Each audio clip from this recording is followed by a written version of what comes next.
Curfew শিথিলে সারা দেশে স্বাভাবিক হচ্ছে জনজীবন, চলাচল করছে দূরপাল্লার বাসও। দোকানপাট, বাজার সব জায়গায় বেড়েছে মানুষের ভিড়। তবে নির্দিষ্ট সময়ের মধ্যে সব কাজ করতে হওয়ায় বেড়েছে ভোগান্তি। সড়কে রয়েছে যানজট। সকলেই চাইছে দ্রুত কারফিউ তুলে দেওয়া হোক। সহকর্মীদের তথ্য এবং ছবিতে প্রতিবেদন।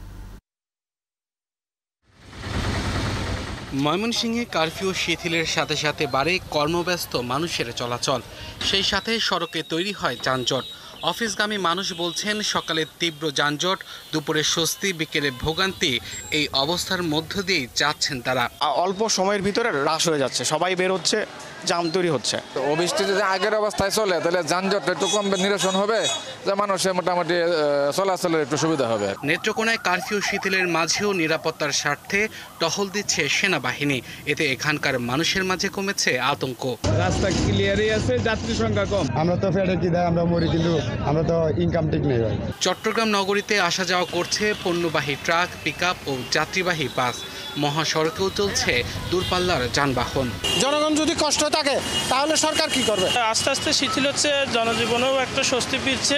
রাজশাহীতে খুলছে প্রায় সব দোকানপাট ও বিপণী বিতান, তবে গ্রাহকদের উপস্থিতি খুবই কম। মানুষ তো ধরেন সকাল থেকে রান্না বান্না করে দুপুরে খাওয়া দাওয়ার পর বিকাল 5টার পরেই বেড়ায়, আর 5টার সময়তেই বন্ধ।